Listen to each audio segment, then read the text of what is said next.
that we support. I'll help people in the chat. Keep going.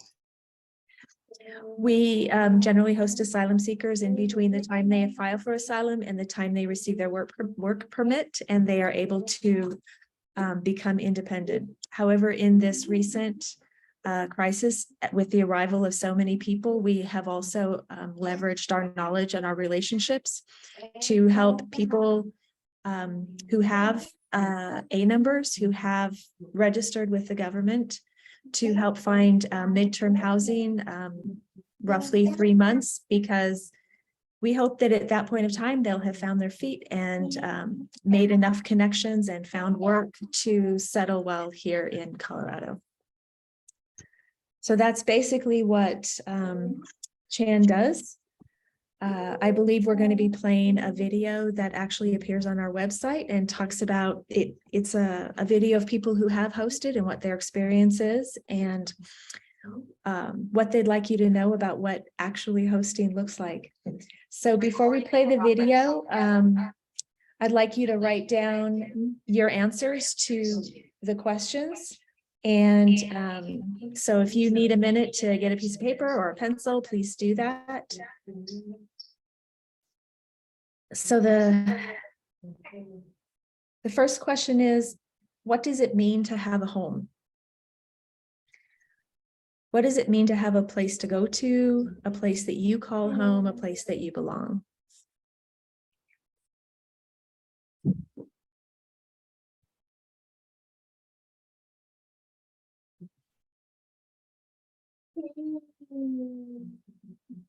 So who would like to share their answers?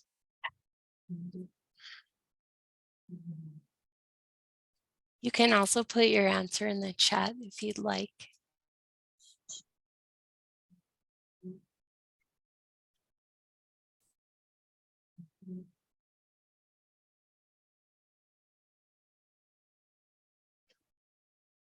Security, safety, stability, care, comfort, and rest. A place to feel safe and comfortable. Safety and comfort. Peace of mind, rooted and grounded. Safe space. Having a place for comfort and rest. Loved.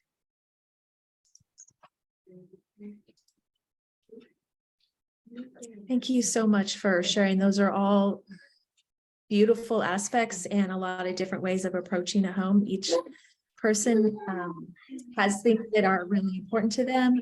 Each person thrives in certain kinds of environments. So as we get started, why don't you take a minute, lean back, and look at a video of some of our hosts and some of our guests and what their experience has been.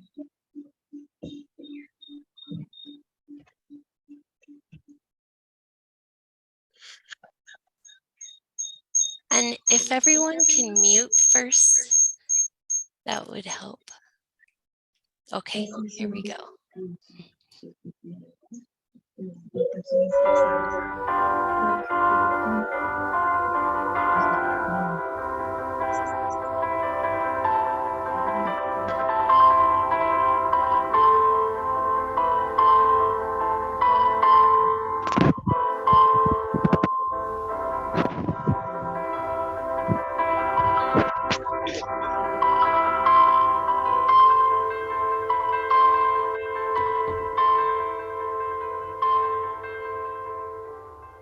So if your home or community became unsafe to the point where your life was at risk, what would you do?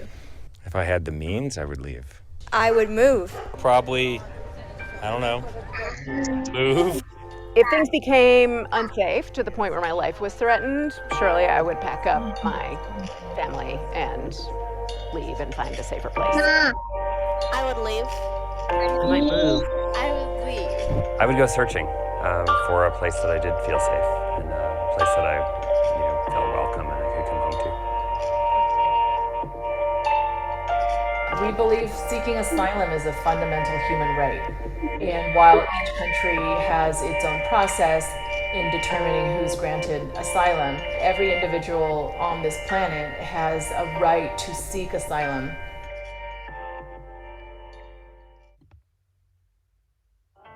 CHAN is a nonprofit organization. The acronym stands for Colorado Hosting Asylum Network. CHAN works to provide temporary housing and support for asylum-seeking individuals and families during a period of 6 to 12 months. Because asylum seekers, unfortunately, are not allowed to work, we provide all kinds of wraparound services for individuals and families.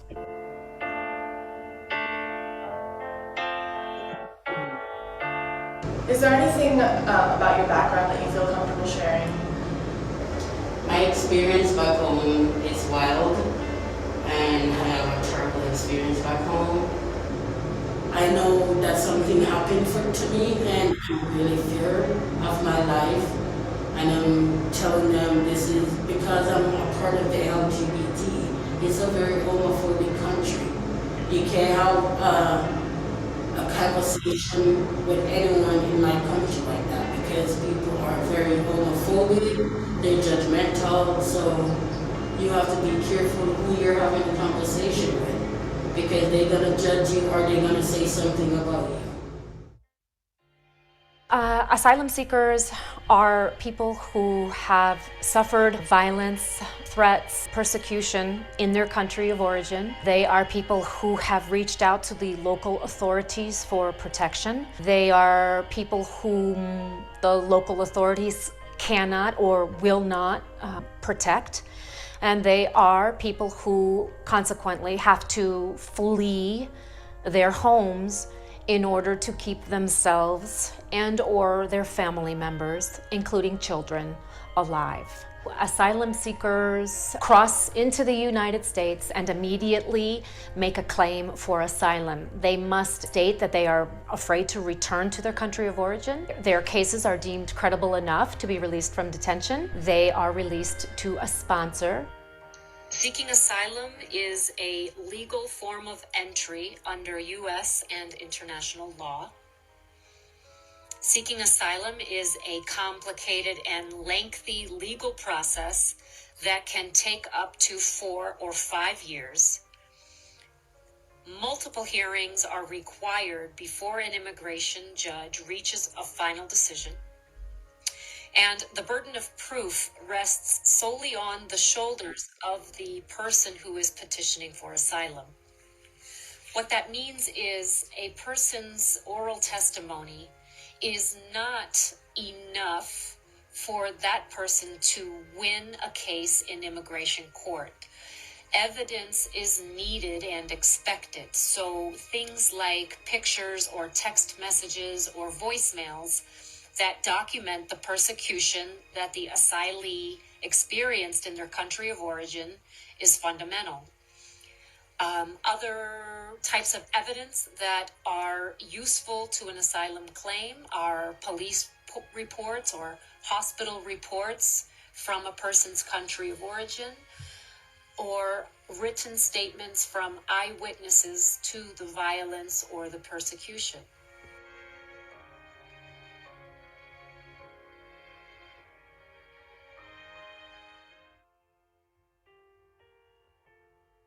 We were just privileged to have Lee as our guest.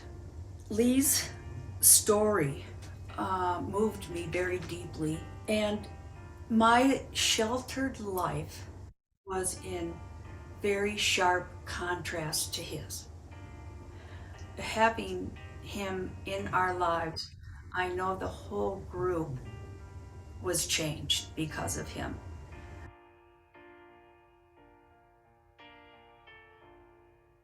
My husband and I became increasingly concerned about the numbers of parents and children separated at the southern border, and we began to explore different ways in which we could contribute and help out folks who were in this situation. So I'll admit, when the idea was first presented, I was anxious. I was nervous about having someone in our house. I think though in the end, it really was a teaching point for our girls who had only really known one way of being, and I think it helped them understand really how they're privileged and really gave them a perception or a perspective about the world that I think is more diverse and more closer to reality than we experience just living our lives as we do here.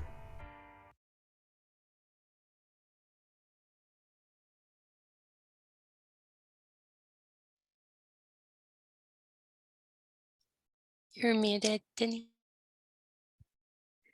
So you've met some of the host and support teams. You've heard some of the reasons that they have chosen to become hosts and the people who have experienced hosting with them. Personally, Lee and I are still good friends. It's been several years now, but the relationships last, and we celebrate every success as he moves forward with his own plans in his life. So you all have gotten started. Your first response is, I want to help, which is really exciting. And thank you so much for joining this. There is obviously a great need right now for hosts, and your hospitality and generosity are welcome. So let's talk a bit about what accompaniment means. That's generally the term that we use when we talk about hosting. First of all, it just means showing up. It means being willing to watch what's happening to our immigrant friends, what's happening to immigration law and the results on the lives of real people. It means when you have a guest in your home to listen, to really listen to what they want and what they need and what they want for their futures. And it means that we get to share a very small part of their journey, emotionally, which is sometimes tough, materially with generosity, and relationally, which will go on long after the person has established their independence. Accompaniment, I'll be honest with you, is messy. It is full of no's because this particular group of people do not qualify for services. They are excluded from parts of our society, and it's very hard for them to get things done. So your support team's going to be spending a lot of time finding solutions to all of the no's that they face in their lives. The hardest one in this particular group is they right now don't have much of a way forward or much of a way back, and there's little help in between. So this is why we're stepping in to accompany, to be a part of it, and to help them get through the hoops that they need to in this first stage of their journey. Our guests are right now mostly Venezuelan, but there are people from other countries also that are coming in. And the reason we're getting involved in such a significant way right now is that, unlike other groups, they have nowhere to go. They don't know anybody. They don't have connections or community in the United States extensive enough, or that they have a connection to go to. And they really want to make Denver their home, and we want them to make Denver their home. We're excited for them to be a part of our community. Our job when we become hosts is not to be their social worker. We're not their parents. We're not their counselors. We're not missionaries. We're not here to fix them. We're here to help them find their feet. They've heard and believed a great deal of misinformation, and that's going to take some time to unravel for them. They're trying to navigate a new culture that they don't have a lot of experience with, and can be very confusing sometimes, particularly if you don't speak the language and can't understand explanations well. And they are people who have chosen to stay here. And so we are welcoming them into our community and helping them figure out how to live and to succeed here. We are also their first real relationships in the United States. So it is our job to say, welcome to Denver, welcome to my community, welcome to my friends, my organization, my church, my home. And in that process of relationship, we have the opportunity to introduce them to others who can help. People who might know where there's jobs, people who know how to navigate the medical system, people who can help their kids be successful in school. And so our job is to welcome and to introduce. So as we take guests into our homes, it's one of the things that's important to consider is that there's a lot of power imbalance in their position and our position. We've lived here forever. We speak the language. We know how things work. We have money. We have power, and they don't. So one of our main goals as we begin this process of walking with them in the United States is to try to shift that balance of power so that they are able to take more and more power over their own lives. One of the ways is to recognize their agency. They are strong, capable, creative, and courageous people, no matter what they seem like in the moment that you first meet them. We always have to remember they've walked across 11 countries with nothing. They've figured it out, they've faced it, and they've overcome. They have it in themselves to succeed here. So take some time to learn your particular guest's story and think about what it was like for them to get here. And remember, they have it in themselves to make a future and build a new life for themselves here. Our job is to help them understand and help them learn the practicalities of negotiating our community, because once they understand quickly, they will begin to build their own lives. We're not going to be building it for them, it is theirs. So our overarching goal, finding your feet so that they can move forward on their own. The next thing to remember is that they are autonomous. They are their own family. Many of these people are coming as families and still functioning as families. And we need to respect the relationship and their dynamics and the expectations and the responsibilities that they have within their own family. They get to choose how they dress, how they speak, how they eat, how they spend their time. This is about respecting their family. And to remember also that our guests had a full and rich life before they came to the United States, before they took this journey, and before they faced all the heartbreak that they have faced. They had families, they had homes, friends, they had respect in their communities, they had talents and skills, they had accomplishments, failures, they had goals that may not exist anymore, they had plans, they have preferences, they have fears. When they left everything behind, sometimes it gives us the impression that they left behind their identity also. And that's kind of what it feels like in the moment. But when they become stable, they will reestablish who they are and become and actually share with us the people that they were before and the people they want to be. So it's exciting to see who they express themselves as once they feel safe. We also need to make sure they have choices. The truth is, with the position that they're in right now, there's not a lot of choices, and our job is to find out what they are. They're going to prioritize things that matter to them, that are consistent with their own values and goals. They have a lot of decisions to make in a very short time, and we need to trust them to make the decisions that they believe are the right ones for them. We may disagree with their decisions. We may think they should do different things or prioritize things a different way. That's not our responsibility. Our responsibility is to give them the opportunity to make decisions for themselves. They also may have experienced a significant amount of trauma and may not have the bandwidth to manage everything that we think they need to do in such a short time. Again, it's their responsibility and right to choose what they're going to address, when they're going to address it, and how they're going to do it. We try to offer services that give them options, for example, a legal consultation so that they understand their legal situation and what their options are moving forward. Quick introduction to transportation, to bus routes, gives them the opportunity to go where they want to and do what they want to. Migrant resource centers set up in the libraries, which we'll talk about later, also give them a variety of options that they can start building their lives with. We also need to recognize dignity. When we offer a hosting situation to them, when we invite them into our home, we need to make sure it's easy to do because it is our home, to make sure that it is comfortable and functional for them too. It's helpful to take some time to think about what it would be like to live in somebody else's home that you don't know, what you might need in order to feel comfortable, what you might be afraid of and unable to talk about.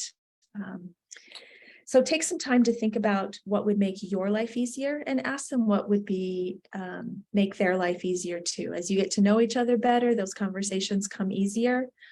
Don't forget to keep asking them. Respect for privacy is important. When I do site checks, one of the things I always check is that they have a private room with a door that closes.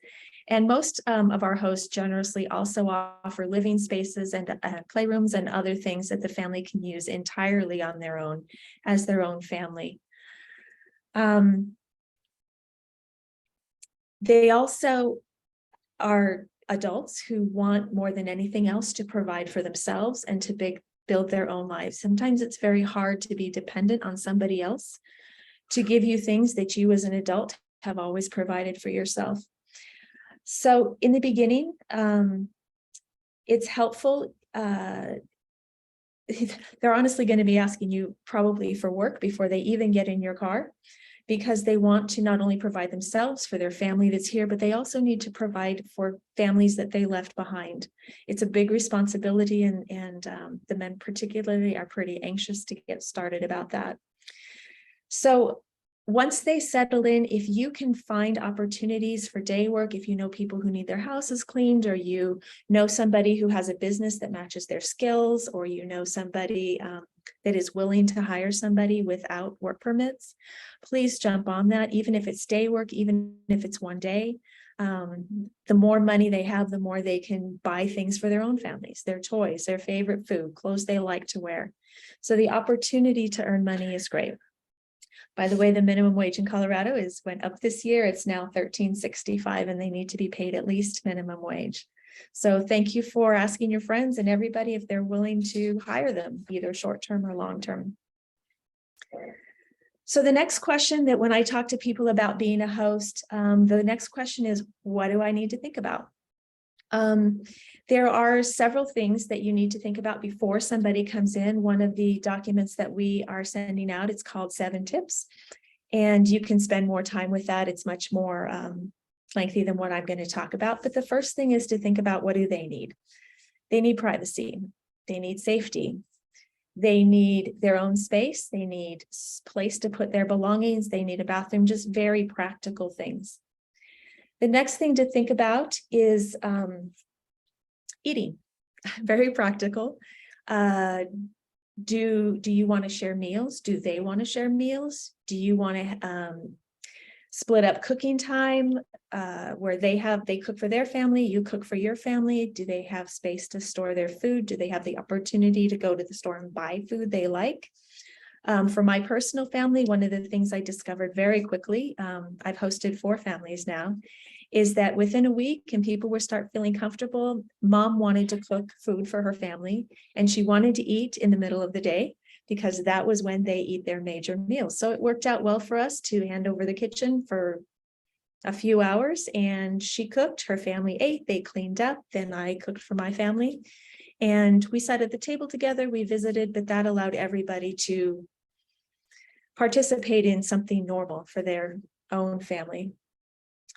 You need to think about your family routines. Do you work from home? Do you need quiet hours? Is there space for children to play safely? Those kinds of things would be in your initial conversations when you meet people. You'll have a way that your household runs. You can explain that to your potential guests. They'll decide if that's going to be something that's going to work for them. Obviously, there'll be bending on both sides, but it's important to come into this thinking about how your household works. What time do you go to bed? What time do you get up?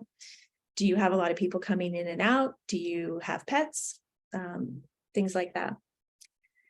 Also, it's worth it to think about your personal values. What do you think about personal space? Do you need quiet time? Do you like to be social?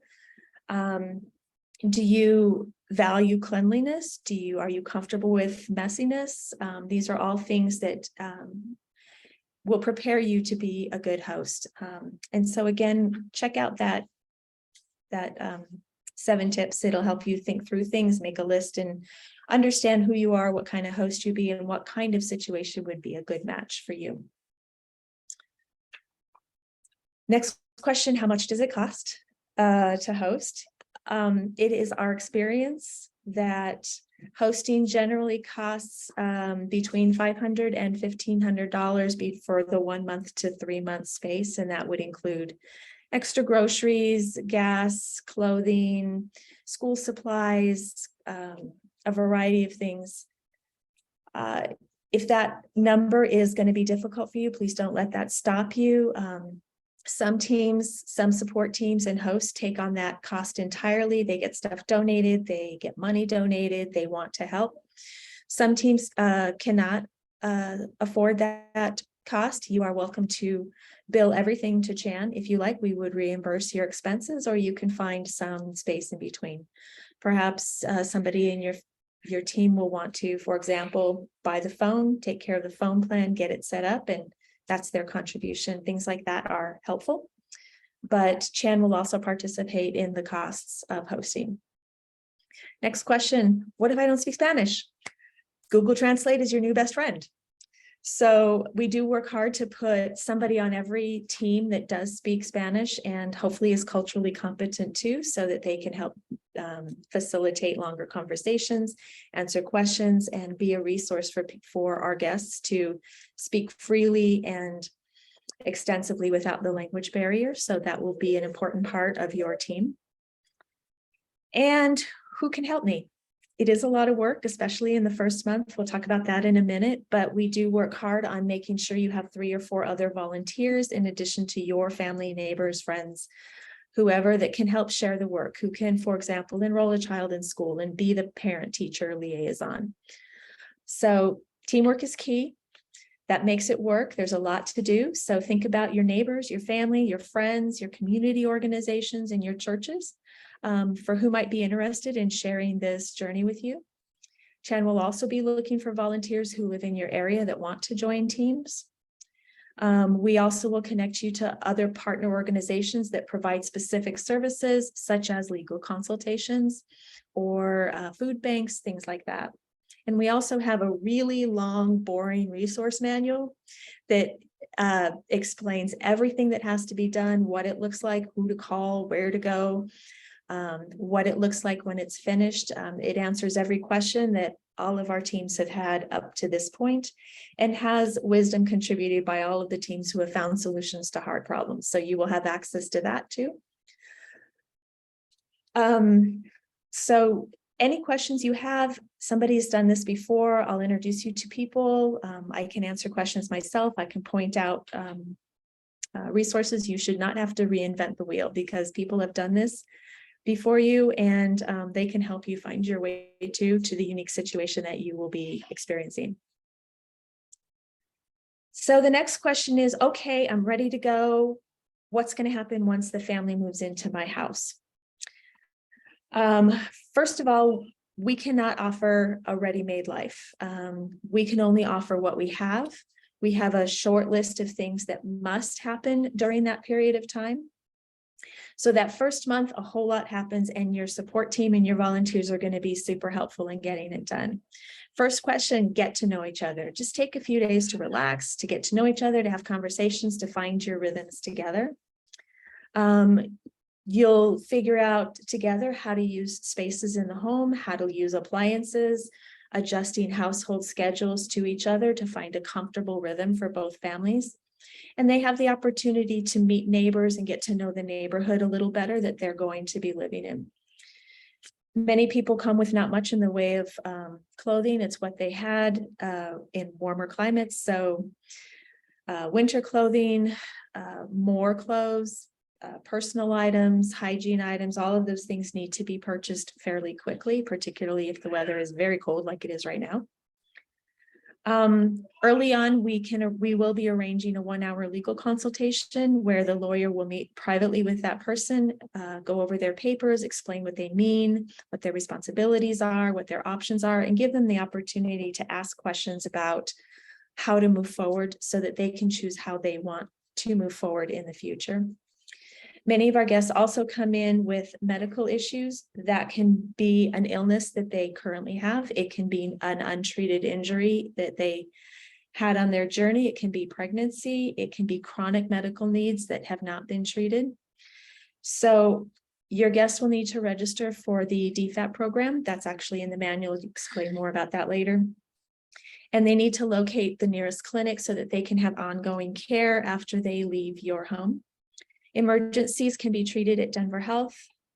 Emergency room, they will treat your guest for free. So don't be afraid to, that's where you take them if you have in the middle of the night emergency.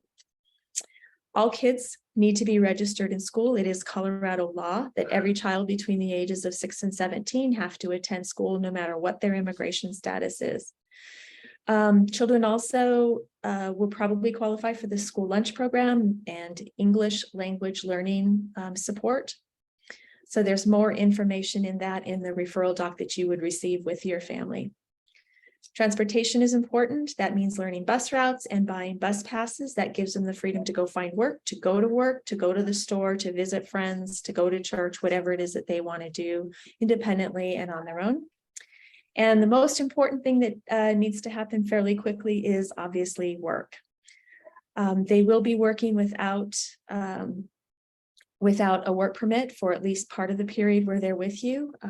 Claudia is going to talk more about work permits and how to get those. But for them, it's extremely important. They've left behind family. They need to support family. They need to support their family here. So since we can't financially support families for the long period of time until they do get their work permit, we do encourage them to start finding work as soon as they can. That can be your connections, people. It can also be taking them to parts of town where there's a lot of opportunities. A lot of immigrant parts of town generally are sympathetic and willing to hire. And they're going to need help filling out applications. So that's what hosting is going to look like.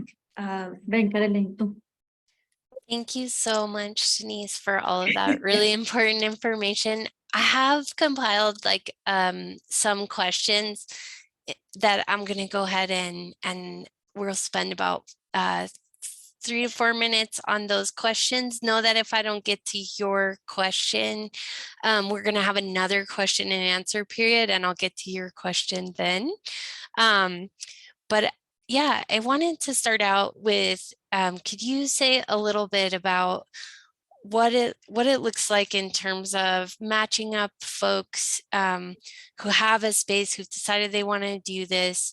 What are the first requirements and steps for them? And then can they indicate to you, maybe I'm a single woman, so I feel comfortable just taking a single mom. Is that an option? Can you talk a little bit about what the steps and requirements are for hosts, and also what they have control over in terms of who they receive? Yeah. So the first step in hosting is you and I will have coffee, and you can ask me every question you want, and I'll find out about you and what kind of a situation you feel comfortable offering, how many people you are willing to have, whether you want men or women or children, or whether you're willing to take a large family or whatever it is. You have the opportunity to tell me what it is you're offering. Then I will ask you to do a background check. That's easy. We use Sterling. And then I will check out your house to make sure that it is dignified and comfortable and a good place for somebody to stay. On the other side, Allie is working in the shelters, and she's interviewing families and what they need and what their plans are, and filling out an intake document with some basic information. And then Allie and I get together and we try to match your offer with a family that needs that particular type of situation. I'll give it to you. I'll ask you, is this something that you might be interested in? If yes, we'll talk to the guest and ask them if they're interested in this kind of a situation. If we have 2 yeses, you'll have the opportunity to meet each other. You can either meet at the shelter. We've just recently had a family decide to go out for pizza together in the evening just to kind of get to know each other. And when you both say yes, we set a move-in date. So that's how that process works. Thank you. That's super helpful. I also just want to say we did get a few questions that seem more about becoming like a welcoming center in faith communities or hosting groups of folks. And we did a training on that last week, and I will share that recording out with all of you and the resources if you registered for today's training. Today's training is about faith communities or individuals hosting people, like a specific family or individuals of loved ones in their home. So I just wanted to clarify that. And then we'll do one more question here. And then I think the other questions are more for Claudia. So I'm going to hold those, but is there a recommended minimum time that you have for an expectation for somebody to be a host? Yes, if you can only offer a short time, we would look at a month to 6 weeks because that gives us time to find an apartment situation if that's going to be appropriate for that family. This family has enjoyed that privilege. They were with somebody for a few weeks and we found this apartment for them and they're living on their own and doing well. 3 months gives the person time to stabilize and make connections and find work. So that's a really good period of time. That's actually what we ask for the most. But if you can go longer than 6 months, a lot more can be accomplished during that time. And we can have a conversation about how much work can be done in a 6-month period of time. The goal is that in 3 months, they have enough resources to be living on their own. So if they live with you for 3 months, then we can get them into an apartment and they're ready to go. Great. 3 months is good. So I see your hand, Pastor Tamara. I hope I'm saying it right. I'm going to go ahead and use facilitator privilege for a second and have our family that's been waiting to share with us speak a little bit about their experience so you can hear from them. And then we'll circle back to some of these questions. I'm just going to go ahead and encourage everyone, if you joined us after the beginning, to go ahead and turn on your interpretation feature. So if you're on a computer, you're going to mouse to the bottom of your screen. There's going to be a globe that says interpretation, and you're going to select, if you don't speak Spanish, you're going to select English and you mute original audio. If you are on a tablet or a phone, you're going to need to click your screen and then you'll see 3 dots. And when you click those 3 dots, you should see an interpretation option. If you don't see that, when I send this recording out, I will have English subtitles at the bottom. If you don't get the interpretation, we're not going to be able to do anything for you right this second. But when you get this recording, it will have the English subtitles. And again, I appreciate y'all's patience and your grace in being in an environment like our friends have been, where their language of their heart is not the language that everyone else is speaking. So con eso no sé, Denise, si quieres presentar a nuestros compañeros o si ellos presentan a sí mismos, que también está chévere, ¿no? Ok, buenas noches. Mi nombre es Carelis. Tengo a mi lado a mi hija mayor, Careley, a mi otra hija, Carliani, a mi bebé, saluda mi amor. Y por acá está mi esposo Luis, somos de Venezuela. Y bueno, agradecido, estamos en este momento en Denver, agradecido a la Fundación CHAM, un espacio para nosotros. El camino fue muy duro. Salimos de Venezuela en septiembre y fueron 2 meses para llegar a Ciudad Juárez. De verdad, una experiencia muy difícil, muy riesgosa, pero teníamos que hacerlo. Por nuestro bienestar teníamos que salir de Venezuela. Venezuela está sumergida hoy en día en un régimen muy fuerte, para decirlo así. Y mis hijas ya no tenían derecho a la educación. Mi bebé no se estaba alimentando bien. Llegar aquí fue muy duro, pero gracias a Dios estamos aquí ya en Denver, gracias a la Fundación CHAM, que nos brindaron la oportunidad de sentirnos bien, de no sentir peligro, de no pasar tantas noches llorando, sin pensar si tendríamos en algún momento para darle de comer. Y aquí tenemos esa estabilidad. Aquí nos sentimos seguros y alegres.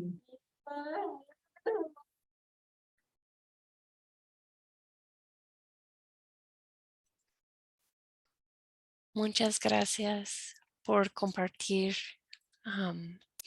No sé si hay preguntas para nuestros compañeros sobre cómo ha sido cómo ha sido la experiencia de estar con una congregación, con una familia antes de llegar a su apartamento.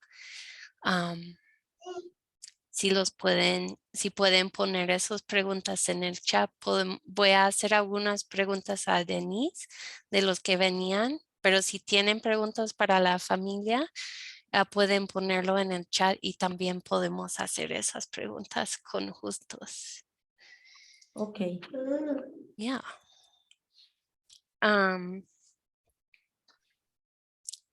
Yo tengo una pregunta para ustedes. ¿Qué si nos puede decir la mayor reto cuando llegaron a la congregación que fueron huésped para ustedes y un recuerdo padre o que les hizo sentir en casa de ese tiempo? Bueno, el mayor reto fue nuestro miedo, que poco a poco fue superado, porque era el mayor miedo. El reto era superar el miedo. Y ya fue superado, reto vencido. En este caso nos sentimos muy, muy agradables. Nos han hecho sentir muy agradables. Familiarmente, ya que nosotros no tenemos familia, no tenemos parientes acá en Estados Unidos, en ninguna parte de Estados Unidos, y nos han sentido, la experiencia más bonita es que nos sentimos en familia. Muchas gracias. La otra pregunta es, ¿qué les hizo sentirse mejor cuando llegaron a la familia o cuando llegaron a la comunidad? Un detalle tal vez para usted o para su esposo, para las niñas, algo que les hizo sentir, ayudar a superar este miedo. El recibimiento. Hermoso. Pues ya él lo puede describir. Demasiado hermoso porque, como decíamos, veníamos nosotros nada más sin conocer a nadie. Y cuando la sorpresa que fue cuando nosotros nos estamos bajando del bus, el recibimiento de todo. Sí. Como si fuera nuestra familia que nos estaba recibiendo, nuestros conocidos. Sí. Y gracias a Dios, bueno, nos sentimos, ya tenemos nueva familia acá, mejor dicho. Gracias. Y preguntan si las niñas han podido empezar la escuela o aún, que está bien también. Diga, Caroline. Ya empezaron la escuela. Sí, ya empezamos la escuela, gracias a mi Dios y a ustedes, y yo estoy en grado 9. Ella. Ya empezamos las escuelas y estamos muy bien, estamos muy felices. Yo estoy en grado 6. Qué bueno. Muchas gracias. ¿Algo más que quieren compartir antes de que hago algunas preguntas más a Denise? Bueno, no, simplemente mil gracias. Mil gracias. No solo por nosotros, sino por todos los que están ayudando. Mil gracias. Great. Thank you all so much. Gracias, muchas gracias. Denise, I wanted to ask you one more question before we pass it over to Claudia. There's a question about how far outside of Denver, what parts of the state can people be in order to participate in this hosting or accompanying? The decision is really the family's decision about whether they would like to be in that particular situation, but any community that has a Spanish-speaking population, preferably a Venezuelan population, where there's work and there's community and the opportunity, the financial opportunity to take over their expenses and settle there is certainly a viable option. But the decision is always the guest's decision. But they have a wide variety of opinions. Thank you.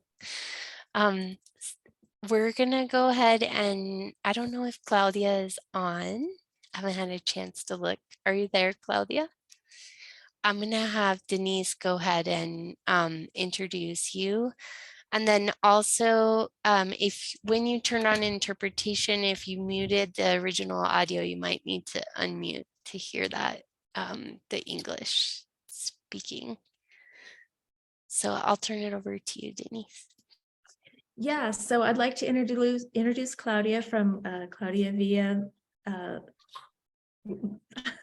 Law. She has been very helpful, not only for our organization to understand what our legal boundaries and opportunities are. She's also found some ways to get around challenges that we're excited to start embracing. And she's also been meeting with our clients individually in legal consultations to help them decide what their path going forward is. So thank you so much, Claudia. And Claudia, is it okay that we continue recording this portion for folks? Yes, that's fine. Thank you. Okay.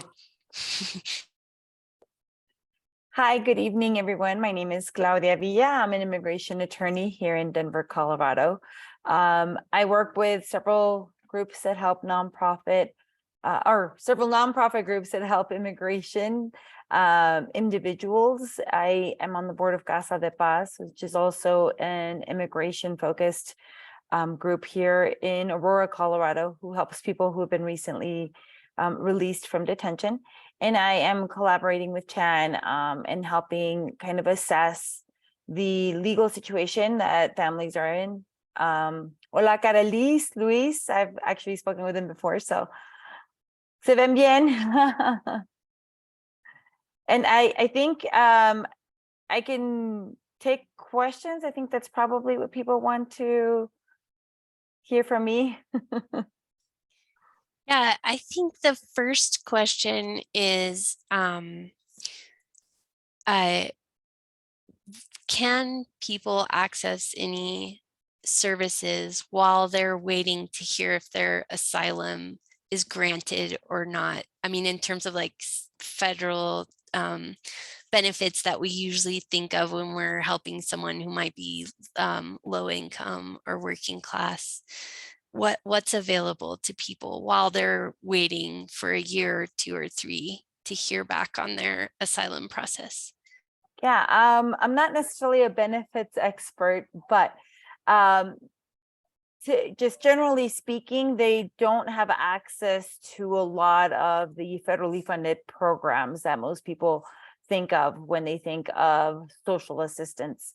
One of the main reasons is that they don't even have a social security number at this point. Most of the assistance that they do get is given by private nonprofit organizations.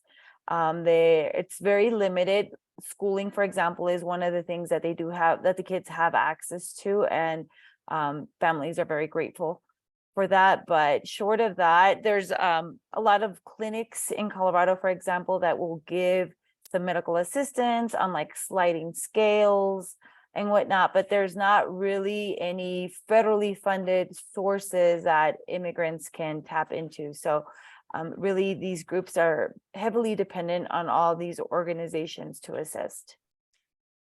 And then if I'm, a private homeowner and I'm making space available rent-free for someone, is there any liability or legal things that I need to think about, and sort of what is the risk level, or put that in context?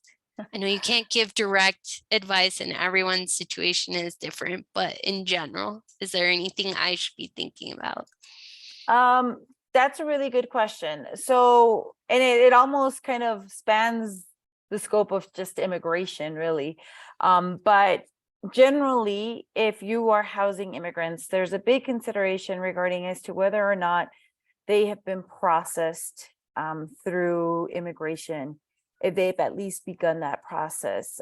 There is a federal law that prohibits harboring immigrants that are completely undocumented. And I know that sounds scary.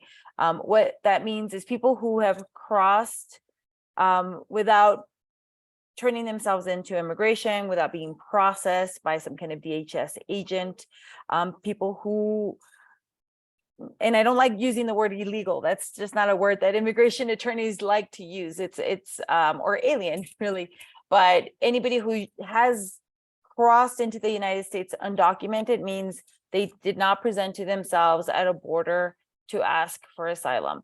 And surprisingly, some groups that don't even know that they were crossed illegally sometimes when they're being brought in large groups. That's something that we're seeing recently too, because people traditionally used to think that, you know, to cross, for example, in El Paso and Juarez, where our family from tonight is, there used to be a large river, El Rio Grande, and people used to have to swim past the river to get into the United States. That's dry. They literally just walk under the bridge and they can get into the United States. And so when there's masses of them crossing, they actually think that, and people are leading them and they're just kind of following everyone. They kind of think that that's the way it's supposed to be done. They really don't know better. And because of Title 42 and other policies that are in effect at the border, it's actually pretty impossible for them to turn themselves in and then automatically come in and get quickly processed. It's a very difficult situation at the border right now. Title 42 has been, it's continuing. It was supposed to expire, but it's continuing and under the Biden, and I'm probably getting into much into detail. So I'm gonna summarize a little bit and then say something and then ask the next question.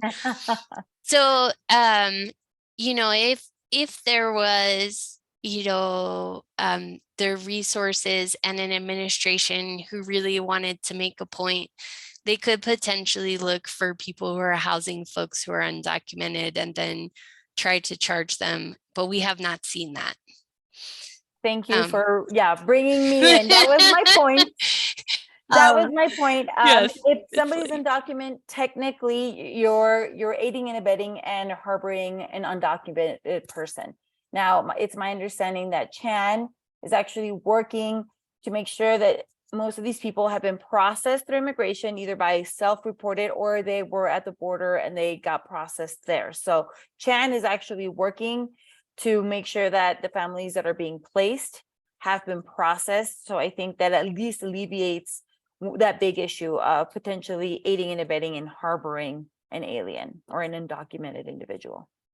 Yeah, and then for folks who are undocumented and who are not prepared to file for asylum quite yet or to explore other options, we're going to be providing more information to you all about how you could still be a part of this network to host those folks, because about between 70 and 85% of the people we see in shelters are not yet able to access a process. And the next question is, what are the priorities sort of immigration and customs enforcement?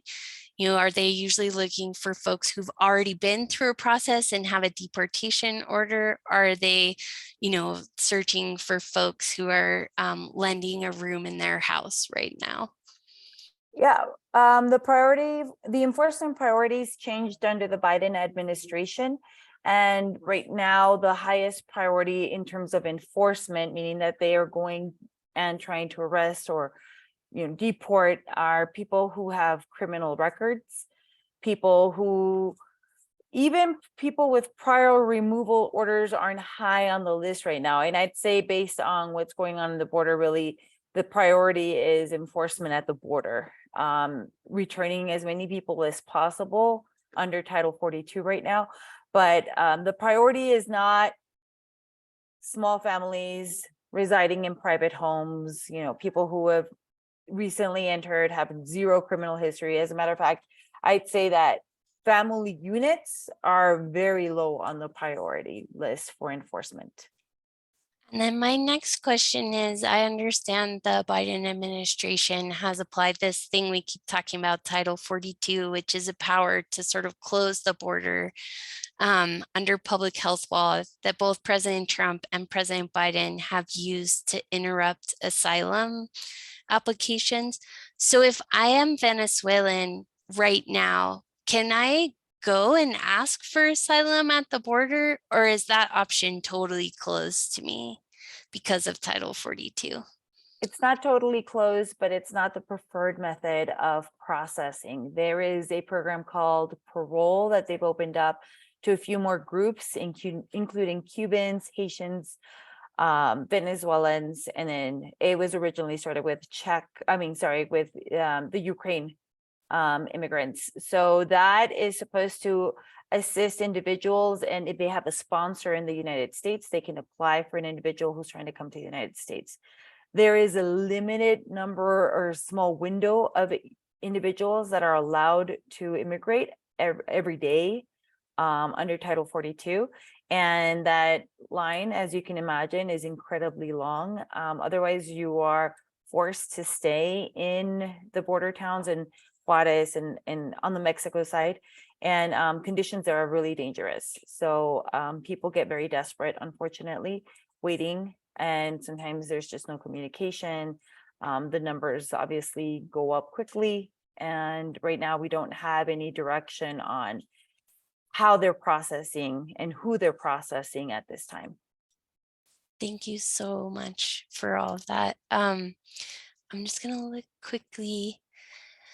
And then there's a question, I think a larger question about how does someone, once they've applied for asylum, can they apply for a work permit, and how long does that take? Yeah, good question. I'll tell you that all of my clients, their top 2 questions are, how can I work lawfully? They're interested in work and they want to work as soon as possible. In order to qualify for a work permit, you have to have some kind of pending application with the government. And under asylum, you have to wait 5 months before you're eligible to apply for a work permit. So you then apply for a work permit, and it takes anywhere between months to a year to obtain that work permit. So the system is just incredibly slow. As a matter of fact, people who have been paroled and some Venezuelans, and this is something that I cover in my consultations, who have been paroled, meaning they turned themselves in at the border with the HS agents, and they were giving kind of a permission to enter. They've been paroled. They're eligible for a work permit immediately. A lot of individuals don't know that. Of course, most Americans don't know that. So it'd be really hard for individuals from another country who don't know our laws to be expected to know this. But that's why it's so important that they make sure that if you have friends or you're helping individuals, to get them some kind of assessment to see if maybe they're eligible immediately for a work authorization, because it is one of their main priorities. Apart from getting something stable, some housing, the very next thing that they ask for is, how can I start working? Awesome. Thank you so much. I realized that I promised Pastor Tamara that she could ask her question when we came back, and I didn't call on her. So I don't know if you are still here and if you want to take yourself on mute and off mute, and your question could be for Claudia, who's an immigration attorney, or for Denise. And then I'm going to ask some of the other questions from the chat too. I'll ask Denise to be ready for some for her as well. Okay. I just want to say, I kind of want to backtrack to the family. Welcome to Denver. And we're grateful that you made it here and your children made it here safely. And God bless you. And we pray God's prosperity over your life. Just very heartfelt. Thank you. For Denise, and for you, Jen, I just want to know how, if you could, are you going to send out how to get in touch with both of you? Okay. All right. When this is all said and done, I need to make sure that, and what I'm talking about is just a little bit different. And I just want to ask, even with Claudia and for you, Jen, to see if this is even possible. We would like to, we have a 13,000 square foot building, our church building, and we want to host, some of the people coming in that need a place. But in addition to that, and my husband and I come from a background of foster care. So we did foster care for over 20 years. So we know exactly what hosting looks like and how to get somebody to feel at home. But what we were considering was, we have a house that we were going to rent out. And we actually were wondering if it's possible to house families in that home that we just renovated to, give them that sense of immediate independence, kind of, instead of even living with us, but living in that home, 2 or 3 different families, so that they could be there, or do they have to live with you when you're a host? I guess that's my question. We do have other churches and organizations that have done exactly what you're doing. They have rented another space to allow them to be on their own. And so yes, that's absolutely something that we do. And we can talk about that, the details of that later, but the answer is yes. Thank you so much for the question and the answer. I want to say I have gotten a lot of private messages, and also in the chat, we will send how to plug into Chance Network and start that screening process if you're interested in becoming someone who accompanies folks. I will also send out the information for larger faith communities on how to become what we call a welcome center and do, 2 or 3 weeks of sheltering with folks. I also, there is a question about well, I'm going to hold that question because it's a little more in the weeds and go for one more general question. And this one is for Denise. I think you were talking earlier about how some people may need to or decide to work before their work permit is able to come. And I know that both you and I have experience supporting people who are doing that. I will just say, from my perspective, when I have hosted family or friends who are in this situation, I'm not asking them how they're working. That's for them to decide, and just kind of providing them information about what the consequences of that may or might not be is what I see our role as organizations. And then I see folks who are like hosting more in their role of supporting people and doing what they need to do. So I think that's sort of my approach to that. I don't know how you think about it or approach it, Denise, with your folks who are hosting. Yeah, as an organization, we cannot connect people directly to work when they don't have work permits, but we are mindful to put people in situations where those opportunities are available to find on their own. And support teams who are not employees of our organization frequently have ideas and relationships that can be tapped. Unfortunately, this is a very hard situation. Early in the process, our guests have the opportunity to talk to the lawyer who will explain the consequences of doing this legally. But the reality is they need to eat and they need to take care of their families, which makes it an impossible situation. So we make sure the opportunities are available, but we don't make those direct connections. Can I also just add a little bit to that? The reality is a lot of people work without work authorization. The penalty for that is a fine. And the the IRS will allow individuals to get an ITIN so that they can start reporting taxes. So the federal government will happily accept tax payments from people who aren't authorized to work. So I just wanted to add that, because that it should not, it's just the reality. People work without the authorization. The federal government knows it too, and the federal government accepts their tax payments as well. And once what do they need to do to get that, Claudia? Say that again. I Yeah, missed it. we do have some nonprofits who've been offering some clinics on how to get that, how to begin the process for an ITIN number.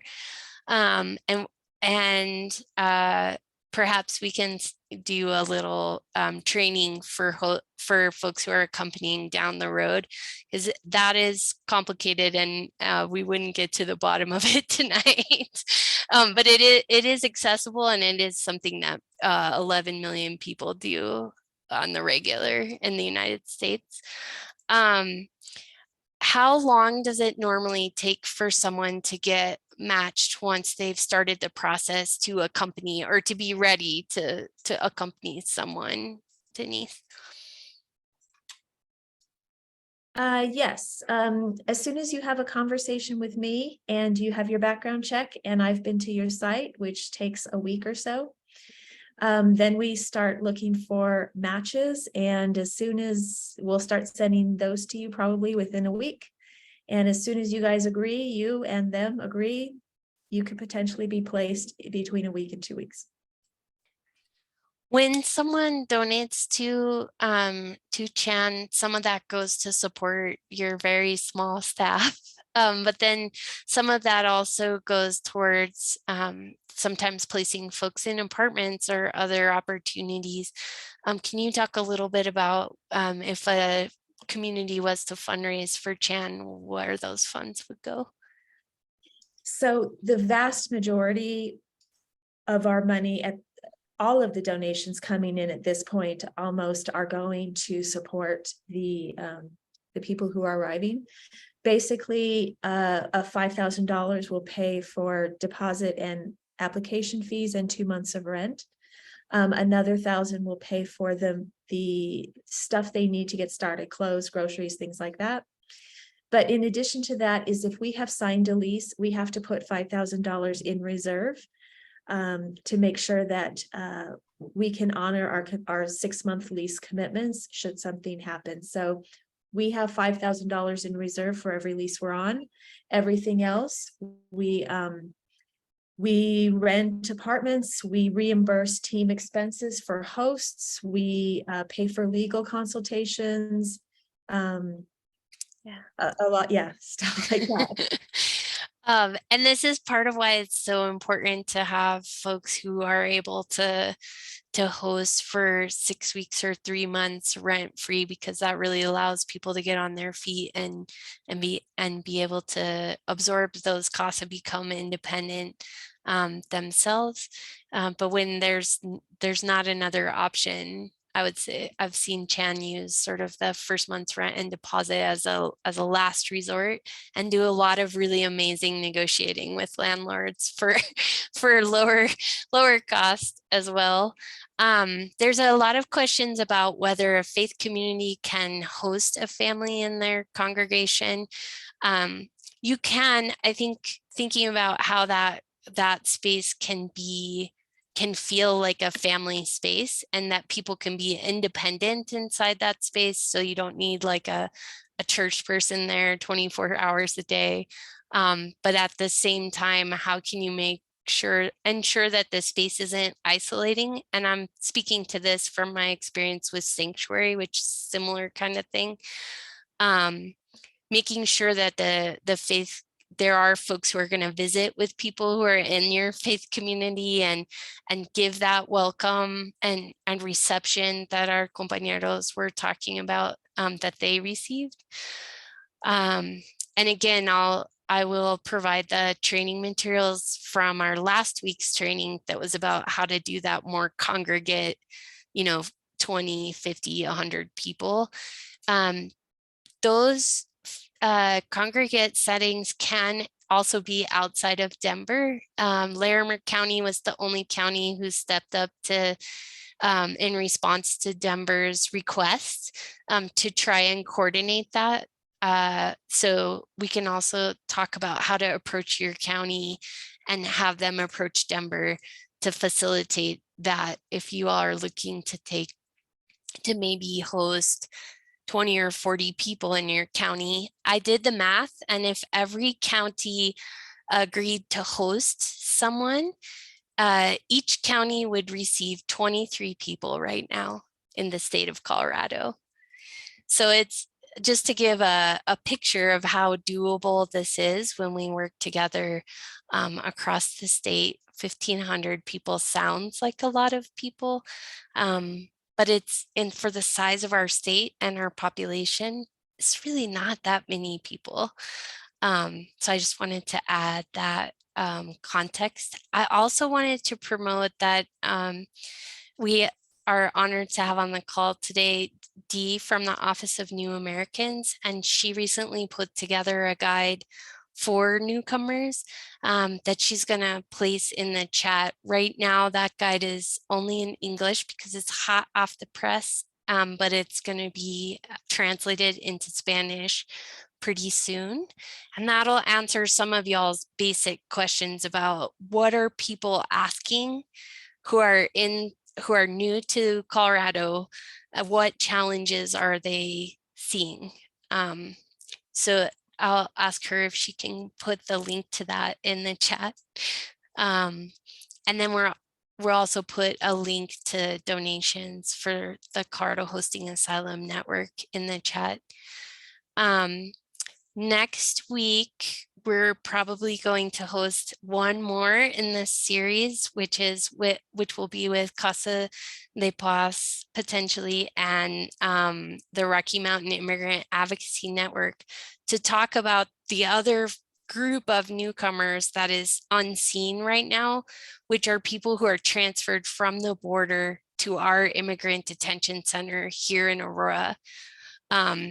There's nothing different about them as compared to the folks we're talking with tonight, other than a Border Patrol agent decided to place them into detention as opposed to releasing them. So we want to talk about the increasing number of people we see in immigrant detention and how we can also sponsor them being able to have their freedom and leave that facility. So we will also share registration for that with you and share that with your friends as well. And then I think I'll ask one more question, and then I think we'll start to wrap up because we started a little late, so I'm taking about 7 more minutes of your time before we really close together. I wanted to ask Denise, once people come into like a temporary respite area, say someone can't do the 3 months, but they could do, 3 weeks to a month of temporary housing for folks, what resources or what support does Chan provide while folks are in that respite space? Also, si la familia quiere contestar, la pregunta es cómo Chan les respaldó mientras estuvieron en el lugar temporario antes de que llegaron al apartamento. Y la pregunta es para los dos, para ustedes y para Denise, los dos. Ok. En este caso, Chan desde el principio nos apoyó, ya que nosotros nos encontrábamos en Texas, en El Paso, y estábamos a la deriva. O sea, prácticamente estábamos... sí, estábamos como que no teníamos dónde ir, no teníamos familia, no teníamos nada. De pronto estábamos allí y llegó la oportunidad de que Chan enviara un autobús por nosotros. Y en nosotros nos vinimos en el autobús, llegamos acá a Denver, en la iglesia, y el respaldo fue maravilloso, el respaldo fue genial, el recibimiento, como ya les habíamos dicho, nos sentimos en familia, no pensábamos que iba a ser así, lo que pasamos fue muy duro, pero todo lo que pasamos ya quedó atrás, ya es una nueva experiencia. Chan nos provió, nos dieron comida, nos dieron dónde quedarnos, teníamos, los niños estaban seguros, nos sentíamos seguros. Ya después ya nos fuimos a una familia, Gabriela y el señor Eloy, nos acogieron en su casa maravillosamente, como su familia, nos atendieron muy bien, comida, atenciones, sí, muy bien. Y ya luego ya nos mudamos al apartamento gracias a la Fundación Sham. O sea, es un respaldo maravilloso, enorme, una bendición de Dios. Muchas gracias por explicar. Fue muy clara. Denise, want to answer anything else? If you host somebody for less than a month, a lot can be done during that time. We can get them some legal advice, but as they said, the most important thing is a safe place to breathe. It'll take us some time to find an ongoing plan, but in that space of time, they have a family, they have community, they have conversation, they have their own space, something to eat, they get clothes, they get winter clothes, they start seeing what's going on in the city. A lot can happen in a few weeks while we're busy getting some other kind of housing arranged for them, and the host will receive all of the same support with volunteers and other things that we would offer somebody who is longer term. So it's my job personally is to make sure that it's a good experience for you and that you have everything you need to make this a good experience for your guest. And then I'll also just add that Chan does a really great job of connecting people to one another who are hosting in like a similar geographic area, and that you all become a resource for one another as well, that you're able to learn from experiences together and maybe also connect the folks you're accompanying. If they aren't already connected, although a lot of people are pretty connected to one another from the immigrant community, they might not realize that the home they're in is nearby another person's home because they're new to the geography, right? So with that, I think Ali, who is also with the Colorado Hosting Asylum Network, wanted to share a little bit of like a slideshow, I think. No, I think we can forego that. Okay. I think this has been plenty. Thank you so much, Piper. No problem.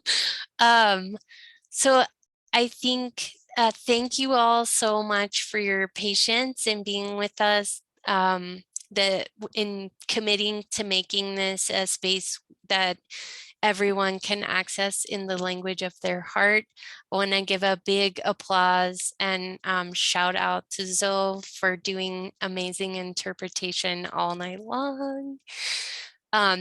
They are with the Community Language Cooperative, which does excellent interpretation. If you ever need interpretation for a meeting, I highly recommend them. They're also affordable.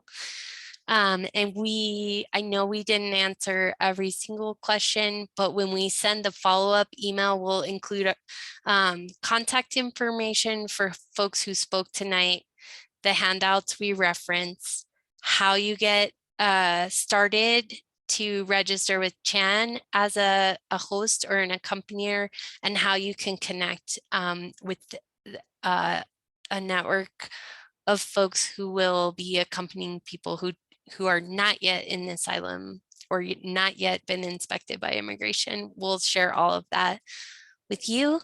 And I'm so grateful to be in community with so many amazing partner organizations like Chan. We also had on the call tonight Fuerza Latina, a a Norco interfaith group from Larimer County, whose name is long and I've forgotten the acronym, so please share it in the chat, as well as Casa de Paz and the folks from Project Renew at Denver Community Church. So it will take all of us, and we're so glad you all are part of us now. Have a beautiful evening.